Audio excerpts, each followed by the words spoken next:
Welcome to Ask and Learn. For part A, is zirconium metal able to reduce water to form hydrogen gas at standard conditions? So we're going to calculate the E naught cell here, which is equal to the E naught of H2O minus the E naught of zirconium. This would be equal to minus 0.83 volts and plus 2.36 volts. This would be equal to positive 1.53 volts. We're getting these voltages from table 19.1. And because this is a positive voltage, yes, the reduction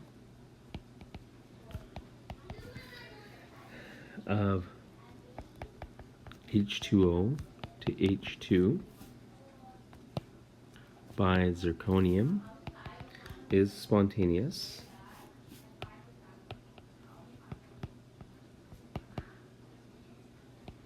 as the E naught cell value is greater than 0. It's a positive value, which indicates a spontaneous redox reaction.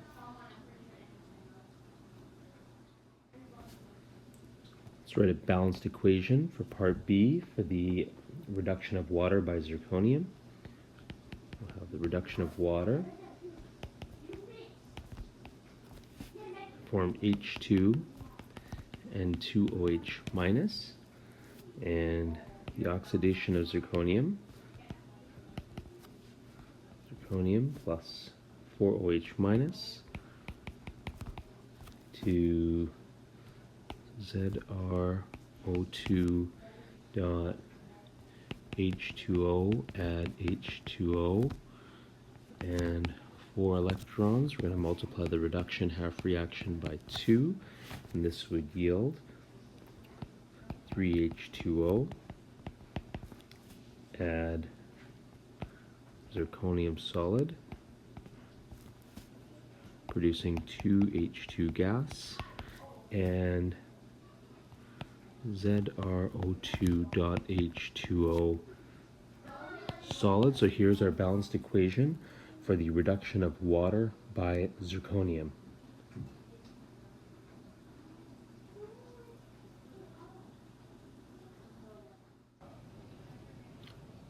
Let's calculate the E naught, delta G naught, and equilibrium constant for part C. Start by calculating delta G naught, which is equal to negative NF E naught. From part B, we see that this is a transfer of 4 moles of electrons, which is our value for N, 96,485 joules per, coulombs per mole of electron is the value for the Faraday constant. And from part A, the E naught is 1.53 volts, or volts is equivalent to joules per coulomb.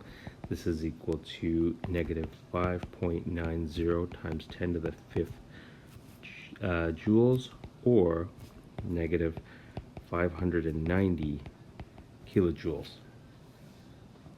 There's our value for delta G naught. E is equal to E naught minus 0.0591 over N log of K. We'll assume that this is at equilibrium. So at equilibrium,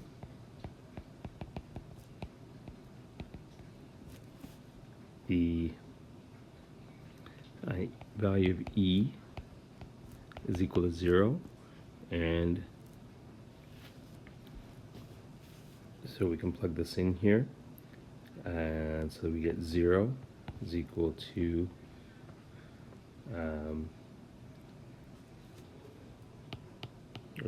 E naught, we'll rearrange here, is equal to 0.0591 over N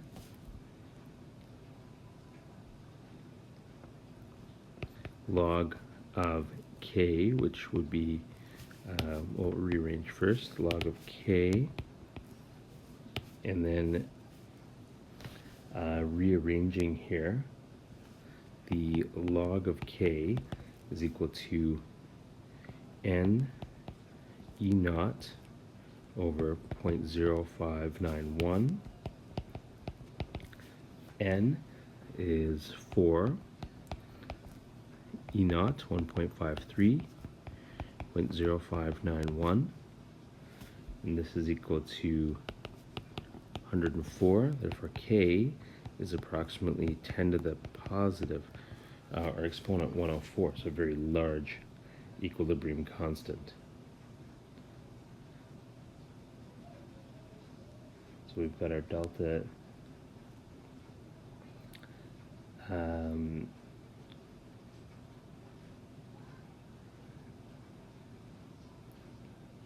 we've got our delta G naught and K. For part D, let's calculate the mass and volume of hydrogen gas from the reaction of 1 times 10 to the 3 kilograms of zirconium. So starting at 1 times 10 to the 3 kilograms of zirconium, convert to grams, 1,000 grams per 1 kilogram. Convert to moles, molar mass of zirconium, 91.22 grams of zirconium in 1 mole. We have 1 mole from the balance equation, 1 mole of zirconium to 2 moles of H2. And then 1 mole of H2, it's a molar mass here of 2.016 grams of H2.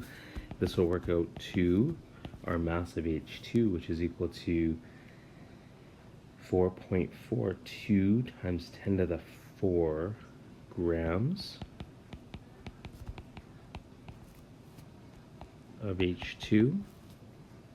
Now just taking this calculation and going this part here, this would give us moles of H2, so this would work out to 2.19 times 10 to the 4 moles of H2. If we stopped it without that last conversion there, we need that because we can use our ideal gas formula to calculate the volume.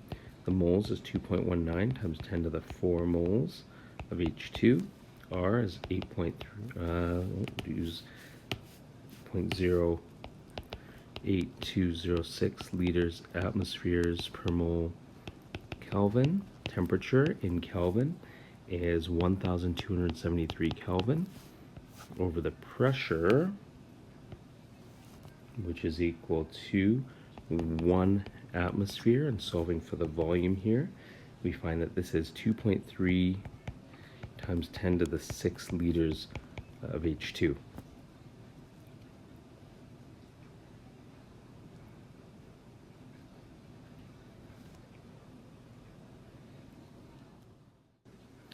And for part E, do you think it was a correct decision to vent the hydrogen and other radioactive gases into the atmosphere at 3 Mile Island?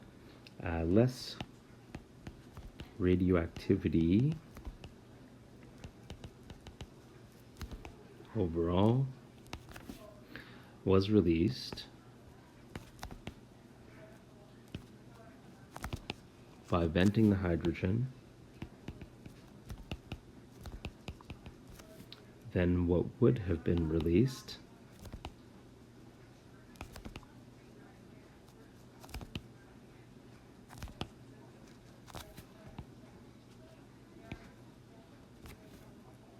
if the hydrogen had exploded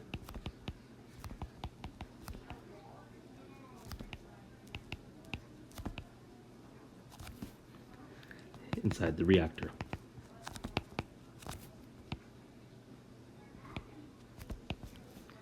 As happened at Chernobyl.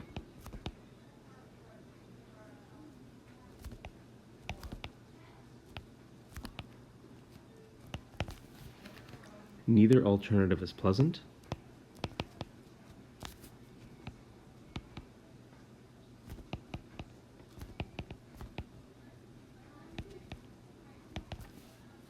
But venting the radioactive hydrogen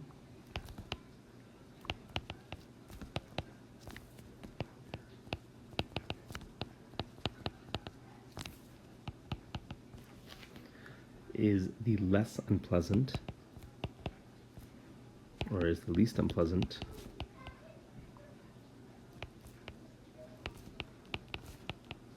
of the two alternatives.